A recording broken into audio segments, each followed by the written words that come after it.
કે મને સદભાગ્ય કે શબ્દો મળ્યા, મને સદભાગ્ય કે શબ્દો મળ્યા તારે નગર જાવા, મને સદભાગ્ય કે શબ્દો મળ્યા તારે નગર જાવા, ચરણ લઈ દોડવા બેસ. આપણને માર્ગદર્શન આપણા કાકા શું મેં હમણાં જ કીધું કે મેમ્બર 418 થયા, પણ મારે ભેગા કરવા હોય કે હજુ સુધી કોઈ એનો રસ્તો નથી મળતો કે મારે કેવી રીતે બધાને ભેગા કરવા.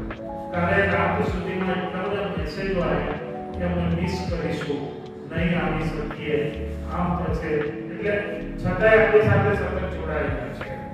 ઘણા મેમ્બર એવા છે આપણા ગ્રુપમાં કે જે લોકોને લગતા નથી પણ કે અમારે એમની સાથે રહેવું છે, અમારો નંબર મળ્યો, એમની એસેસ નંબર ઓકે, એવી રીતે આપણી સાથે જોડાયેલા છે. બીજું કે તમે બધા આજે હાજર છો પ્રત્યક્ષ. મારી એક વેદનાની વાત કરું છું. તમે લોકો અઠવાડિયે દર સોમવારે વિષય આપો, તમે અઠવાડિયામાં તમારા સમયે એક રચના મૂકીને તમે છૂટી જાઓ, પછી આવતા સોમવારની તમે રાખજો, તમારી પાસે સાંભળો. હું મારી વાત કરું તો હું ગમે એટલો વ્યસ્ત હું ફરવા ગયો હોય, કામમાં ગયો, તમારા વેવાઈના ઘરે પણ ગયો, પણ સાંજે 6 વાગે ને એટલે મારે તરત એનર્જી ગ્રુપ ખોલવાનું, 8-10 રચના આવે એ લેવાની, એમાં તમારા ફોટોગ્રાફ્સ આ બધું જ મારે એડિટ, જે સબ્જેક્ટે લખ્યું હોય એને પ્રિન્ટ કોપી કરીને સંભાળ કરે. એટલે પહેલી તમે પ્રિન્ટેડ પ્રમાણે કરી.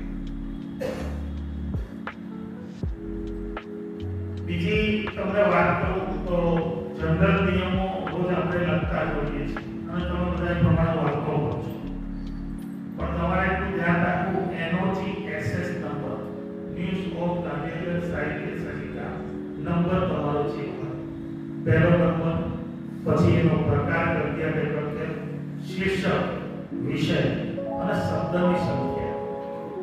હું સમજી શકું છું, પહેલામાં તો સમજી શકતો, પણ આપણે સમજી શકું છું કે શબ્દની મર્યાદા ગઝલનો મતલબ છે કે ખુશી ખુશી વિના શરત ઉદાસી પાળે છે, ખુશી ખુશી વિના શરત ઉદાસી પાળે છે, ભૂલ્યા વગર વખતો વખત ઉદાસી પાળે છે, ભૂલ્યા વગર વખતો વખત ઉદાસી પાળે છે. ને સ્થિતિભાઈ શેર છે કે એકાદ પર ઉદાસ હોવું એટલું ગમ્યું, એકાદ પર ઉદાસ હોવું એટલું ગમ્યું કે હર પળ રહી એમાં જ રત ઉદાસી પાળી છે, હર પળ રહી એમાં જ રત ઉદાસી પાળી છે.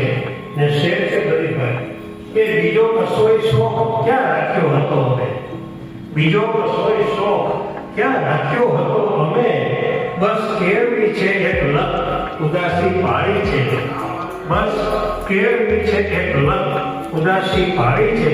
ને શેર છે કે અમને સુખી જોઈ થયા સૌ વ્યગ્ર ત્યારથી, અમને સુખી જોઈ થયા સૌ વ્યગ્ર ત્યારથી, છોડીને ખુશીની મોહત ઉદાસી પાળી છે, છોડીને ખુશીની મોહત ઉદાસી પાળી છે. ત્યાં શેર જોયું દેવેન્દ્રભાઈ કે અભ્યાસ ન ક્યારે એનો થાય કમ કદી, અભ્યાસ એનો ક્યારે કમ ન થાય કદી, એથી જ જીવનમાં સતત ઉદાસી પાળી છે, એથી જ જીવનમાં સતત ઉદાસી પાળી છે. એ શેર છે પટેલ કે એ માનવી થોડા વધુ અમને ગમી ગયા, એ માનવી થોડા વધુ અમને ગમી ગયા, જેને મળ્યા ભેગી તરત ઉદાસી પાળી છે, જેને મળ્યા ભેગા તરત ઉદાસી પાળી છે. એ માનવી થોડા વધુ અમને ગમી ગયા, એ માનવી થોડા વધુ અમને ગમી ગયા, જેને મળ્યા ભેગી તરત ઉદાસી પાળી છે. એ ગઝલનો મુદ્દા છે કે ઉદાસી એ કહેવાનો કઈ વિષય નથી સુધી, ઉદાસી એ કઈ કહેવાનો વિષય નથી સુધી, કેવળ રહી સુનમુન સતત ઉદાસી પાળી છે, કેવળ રહી સુનમુન સતત ઉદાસી પાળી છે, ખુશી ખુશી વિના શરત ઉદાસી પાળી છે, ભૂલ્યા વગર વખતો વખત ઉદાસી પાળી છે. આ પણ ગઝલ આપણે છે જેનો મતલબ છે કે ફરી આંગણું આ સજીવન થયું છે. ફરી આંગણું આ સજીવન થયું છે. અહીં આવવાનું મનોમન થયું છે. ફરી આંગણું આ સજીવન થયું છે. અહીં આવવાનું મનોમન થયું છે. આ શેઠ જોયું કે જોઈ સાદગી એમની હું ચકિત છું. જોઈ સાદગી એમની હું ચકિત છું. નગરમાં ઘર જો તપોવન થયું છે. નગરમાં ઘર જો તપોવન થયું છે. ને શેઠ છે કે ફરી લહેર ઉઠી હૃદયમાં ખુશી. ફરી લહેર ઉઠી હૃદયમાં ખુશીની. ઉદાસીનું આજે સમાપન થયું છે. ઉદાસીનું આજે સમાપન થયું છે. ને શેઠ છે કે ઘણું ભાગી લીધું અહીં ને તહીં પણ. ઘણું ભાગી લીધું અહીં ને તહીં પણ. મળી એમને મન સનાતન થયું છે. મળી એમને મન સનાતન થયું છે. એ ભક્તા છે રજનીભાઈ કે સમાય છે સમતા ભીતર એમ સુધી. સમાય છે સમતા ભીતર એમ સુધી. બધા દોષનું ક્યાં વિલોપન થયું છે.